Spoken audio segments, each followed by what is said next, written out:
समय ये आगे बढ़ता रहता है, बिना रुके, बिना झुके।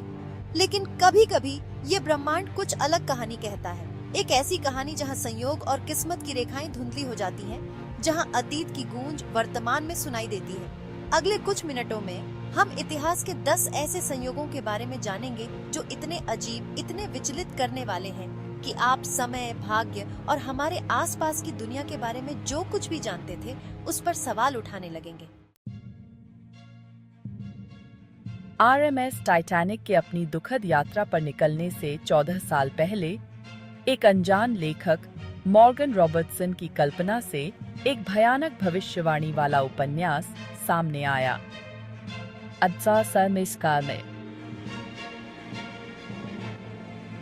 अकाला में प्रकाशित the wreck of the Titan में एक विशाल, डूब न सकने वाले समुद्री जहाज की कहानी थी, जिसका नाम था, आपने सही अनुमान लगाया, टाइटन।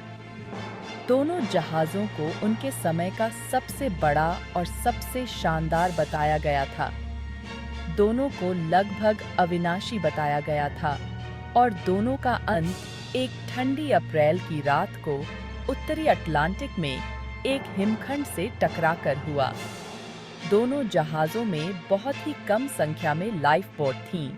एक ऐसी बात जिसके कारण दोनों ही मामलों में जान माल का भारी नुकसान हुआ। क्या यह महज एक संयोग हो सकता है, या रॉबर्टसन को भविष्य की किसी भयानक घटना का आभास हो गया था? भविष्य की एक ऐसी त्रासदी की झलक जो हमेशा के लिए समुद्री इतिहास में दर्ज हो जाएगी। अमेरिकी गृह युद्ध अकल्पनीय क्रूरता का समय था। एक ऐसा संघर्ष जिसने राष्ट्र के मन पर ऐसे घाव छोड़े जो आज तक ताजा हैं। युद्ध की अराजकता और नरसंहार के बीच असंभव परिस्थितियों में जीवित रहने की कहानियां अक्सर सामने आती थीं।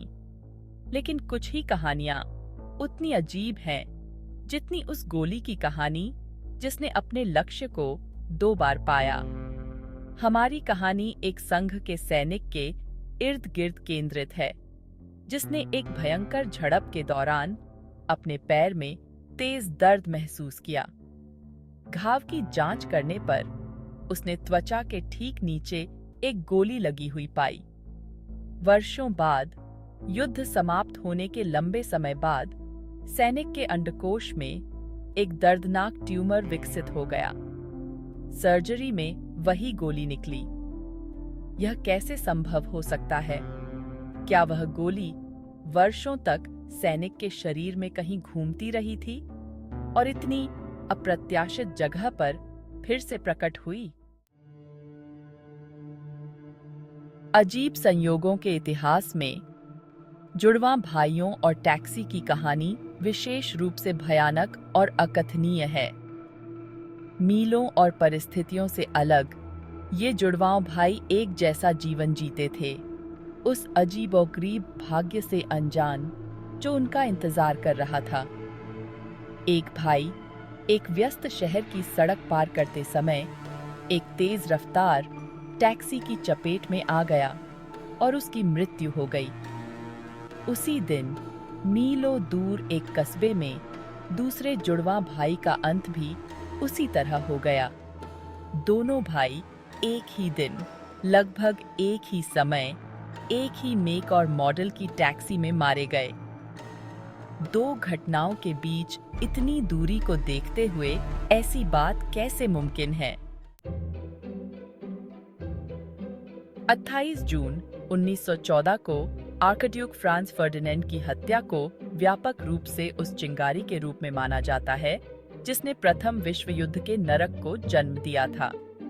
लेकिन क्या होगा अगर मैंने आपको बताया कि जिस कार में आर्कड्यूक और उनकी पत्नी सवार थे, वह अपने आप में एक अजीब और भयावह इतिहास में डूबी हुई थी। हत्या के बाद कार, एक ग्राफ एंड स्टिफ्ट डबल फेटोन, कई मालिकों के पास गई, जिनमें से प्रत्येक का अंत असामयिक और अक्सर हिंसक मौत से हुआ। यह बात फैल गई कि कार शापित थी, जो भी दुर्भाग्यशाली व्यक्ति इसमें सवारी करने की हिम्मत करता था, उसके लिए कयामत का संदेशवाहक। कुछ लोगों ने इसे अंधविश्वास कहकर खारिज कर दिया, लेकिन दूसरों को यह एहसास नहीं हुआ कि यहाँ कुछ और भी भयावह चल रहा है।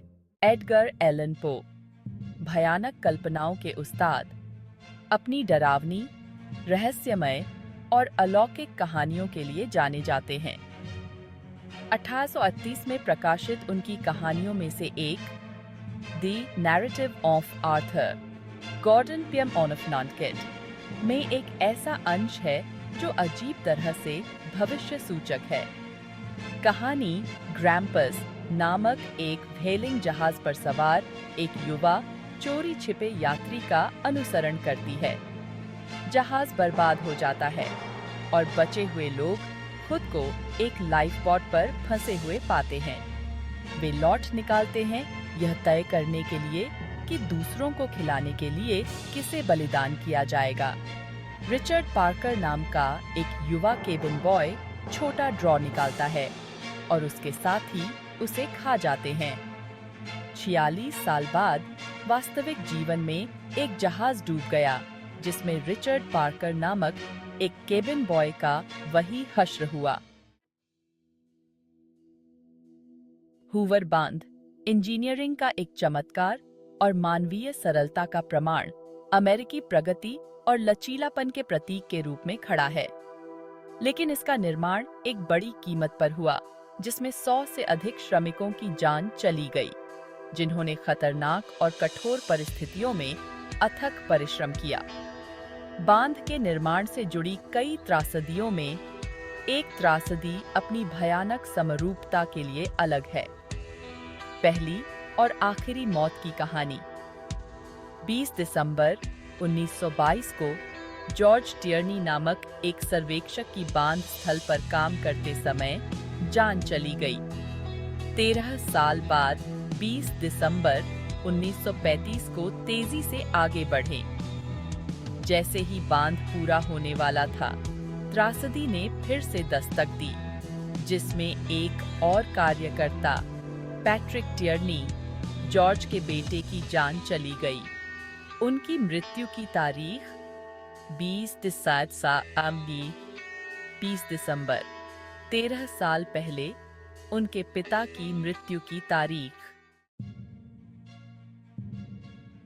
फ्रांस के राजा लुई 16वें, फ्रांसीसी क्रांति से पहले के आखिरी सम्राट, ने उस समय शासन किया जब बहुत बड़ा सामाजिक और राजनीतिक उथल-पुथल था। किंवदंती के अनुसार लुई 16वें को एक ही बुरे सपने आते थे, जो उनके अपने निधन का पूर्वाभास था, जो 21 संख्या के इर्द गिर्द केंद्रित था। इन सपनों से भयभीत लुई 16वें इस संख्या के प्रति जुनूनी हो गए, जहां तक संभव हो इससे बचते रहे। उसके प्रयासों के बावजूद भाग्य की अन्य योजनाएं थीं।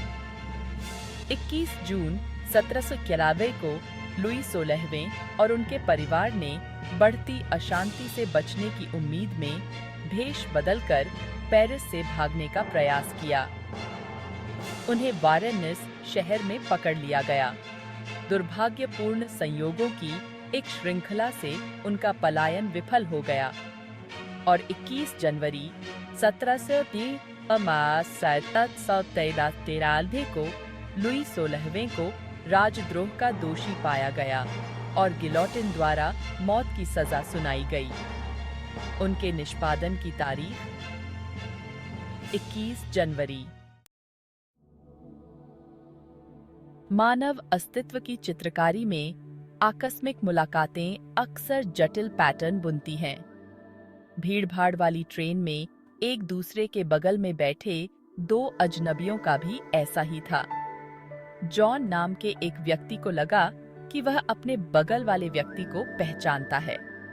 अपनी हिम्मत जुटाते हुए जॉन ने पूछा, "माफ करना, क्या हम पहले मिल चुके हैं?" अजनबी मुस्कुराया और जवाब दिया, "मुझे नहीं लगता। लोग अक्सर मुझसे कहते हैं कि मैं किसी ऐसे व्यक्ति की तरह दिखता हूं जिसे वे जानते हैं।" अब्राहम लिंकन और जॉन एफ कैनेडी, अमेरिका के 2 सबसे प्रतिष्ठित राष्ट्रपति, न केवल राष्ट्रीय संकट के समय अपने नेतृत्व के लिए इतिहास में हमेशा के लिए जुड़े हुए हैं, बल्कि उनके जीवन और मृत्यु को घेरने वाले भयानक समानता के लिए भी। लिंकन और कैनेडी दोनों 46 में कांग्रेस के लिए चुने गए। 1848 में लिंकन और 1946 में कैनेडी, वे दोनों 100 साल के अंतराल पर राष्ट्रपति चुने गए। 1860 में लिंकन और 1960 में कैनेडी। दोनों लोगों को शुक्रवार के दिन अपनी पत्नियों की मौजूदगी में गोली मारी गई थी और मुकदमे का सामना करने से पहले ही दोनों हत्यारों को गोली मार दी गई। दोनों राष्ट्रपतियों के सचिवों का नाम कैनेडी था। लिंकन के सचिव जॉन कैनेडी थे और कैनेडी की सचिव एवलिन लिंकन थी। ये भयानक संयोग, जबकि सांख्यिकीय रूप से असंभव है, ने कुछ लोगों को यह विश्वास दिलाया है कि लिंकन और कैनेडी के बीच संबंधों का गहरा महत्व है, एक ब्रह्मांडीय कड़ी जो समय और परिस्थिति को पार करती है। एक भूली हुई लाइब्रेरी के भूल-भुलैया जैसे ढेर के भीतर एक ऐसी किताब थी जो किसी और किताब से अलग थी। इसके कवर पर कोई शीर्षक नहीं था, केवल अजीब-ओ-गरीब प्रतीक थे जो लिखते और हिलते हुए प्रतीत होते थे। एक जिज्ञासु लाइब्रेरियन ने इसके रहस्यों को उजागर करने का फैसला किया। पुस्तक नामों, तिथियों और गुप्त प्रविष्टियों का एक क्रॉनिकल थी। उसे ज्वलंत सपने आने लगे और वैकल्पिक समय रेखाओं के दर्शन होने लगे। जैसा कि हमने इन विचित्र ऐतिहासिक संयोगों के माध्यम से यात्रा की है, हमने ऐसे क्षणों का सामना किया है जो तर्क संगत व्याख्या को धता बताते हैं। ऐसी घटनाएं जो इतनी असंभव हैं कि वे काम पर एक छिपे हुए हाथ का सुझाव देती हैं। इतिहास के पाठ्यक्रम को उन तरीकों से आकार देना जिन्हें हम केवल देख सकते हैं। लेकिन शायद ये यादृच्छिक रूप से घटित होने वाली घटनाएं केवल संयोग से अधिक हैं, मैट्रिक्स में केवल गड़बड़ से कहीं अधिक। शायद वे एक गहरे क्रम की गूंज हैं, हमारी समझ से परे एक दायरे से बेहोश फुसफुसाहट, जहां समय और स्थान तरल और परस्पर जुड़े हुए हैं। या शायद वे केवल इस बात की याद दिलाते हैं कि ब्रह्मांड एक विशाल और रहस्यमय जगह है, अजूबों और भयावहताओं से भरा हुआ, जिसे हम शायद कभी पूरी तरह से समझ नहीं पाएंगे। स्पष्टीकरण जो भी हो, एक बात तो तय है, ये विचित्र संयोग एक शक्तिशाली अनुस्मारक के रूप में कार्य करते हैं कि दुनिया एक अजनबी है, अधिक अद्भुत और अधिक भयानक जगह जितना हम कभी सोच भी सकते हैं।